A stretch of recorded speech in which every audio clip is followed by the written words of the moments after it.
Good morning. ကျွန်တော်ခုဆိုလို့ရှိရင်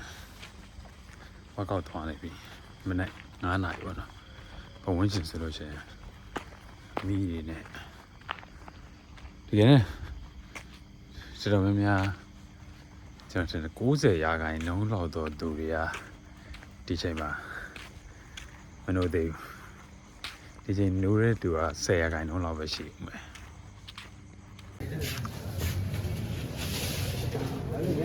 ပတ်တေးနည်းနည်းစောထားရတော့ပေါ့အဲ့ရှင်မူတော့နည်းနည်းဖြစ်တော့ပုံမှန်ဆိုရက်ဒီချိန်လောက်ဖွင့်သေးဘူးဟုတ်တော်တော်အေးနေသေးပြီမှာဒါပေမဲ့ကျန်အုံနာတွေကကျွန်တော်မနက်ခင်းဆော့ရတယ်ပေါ့နော်ဗီဒီယိုတွေနဲ့ပါရိုက်ချင်တယ်ဆိုတော့သူတို့ကစောလေးဖွင့်ပေးလိုက်တော့တိတ်တော့ကျင်မဖြစ်သေးဘူးမနက်ပိုင်းဆော့ရတာဒါပေမဲ့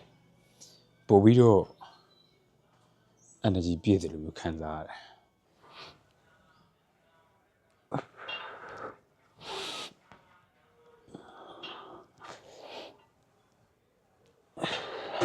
မဟုတ်တော့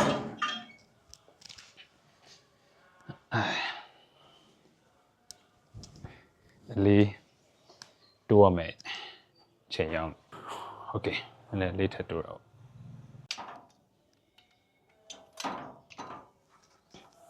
တော့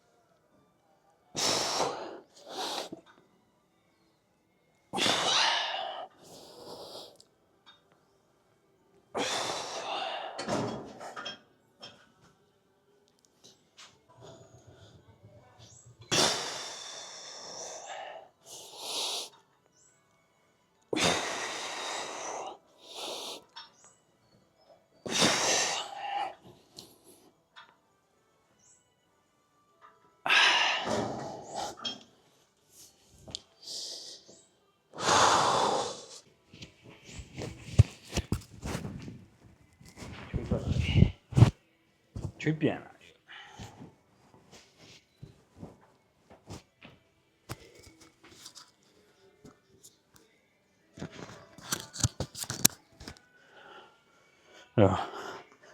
ကိုစလာပြတော့တွေးထားတာဝမ်းမှာပေါ့နော်ကိုရှိမှချင်းနည်းနည်းပါးဆော့ခဲ့ဘူးလေဆိုပေမဲ့တကယ်တမ်းဖောင်နေပါလေတေချာဖြစ်နေပြီလားတေချာသိနေပြီလားဆိုမဟုတ်တချို့ຢာတွေဖောင်နေမှားနေရရှိတယ်အခုလည်းပဲတချို့ဖောင်နေလွဲနေတော့မှာဒီလိုပဲတွားရင်လာရင်ပြင်းစင်နေဒီအမဲဆက်သွားတော့ဆိုတော့ဖောင်နဲ့ဖြစ်မယ်ဒီနေ့ဖြစ်မယ်နဲ့မလုပ်ဖြစ်ဖောင်တွေကုန်သိမချမယ်ပေါ့ဒီက reality ကအဲ့လိုမျိုးအလုပ်လုပ်တာမှမဟုတ်ပဲ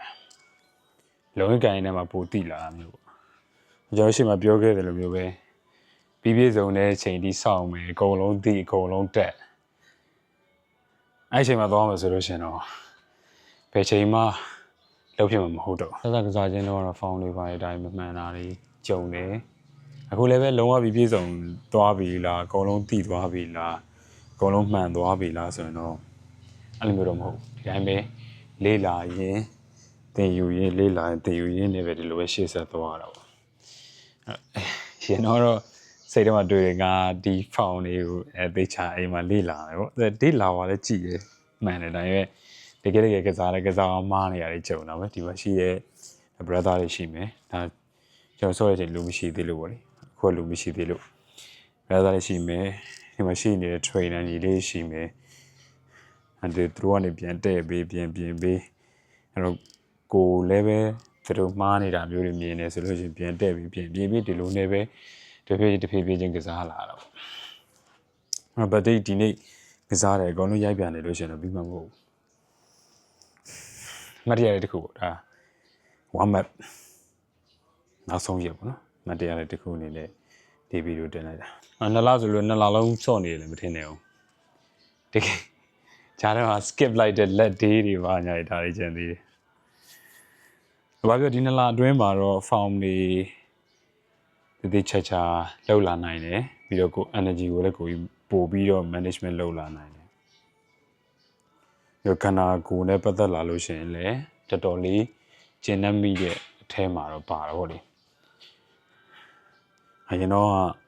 တော်ကစားခဲ့ပေမဲ့အဲ့လောက်ထိကိုတိတ်ခြေနဲ့တာမျိုးနေလို့ကောင်းတာမျိုးမရှိခဲ့ဒီတစ်ခေါက်ကတော့တော်တော်လေးတည်တာကိုယ်တိုင်လည်းစိတ်နှစ်ပြီးတော့လုပ်ခဲ့တာအကြောင်းလည်းပါလိမ့်မယ်ထင်တယ်ပြီးတော့ technique တွေပေါ့နော် split တွေပြီးတော့အာဟာရနဲ့ပတ်သက်တဲ့ဟာတွေဒါတွေလည်းတခြားသိလာတယ်နောက်ပိုင်းအရင်တစ်ခေါက်နဲ့မတူတာကဒီတစ်ခေါက်မှာတော့ low volume ပေါ့နော် low volume high intensity ပေါ့ high intensity ကိုကစားနိုင်တဲ့အထက်မှာ intensity အမြင့်ဆုံးထိကိုကစားလိုက်တာကလည်းတော်တော်လေးကို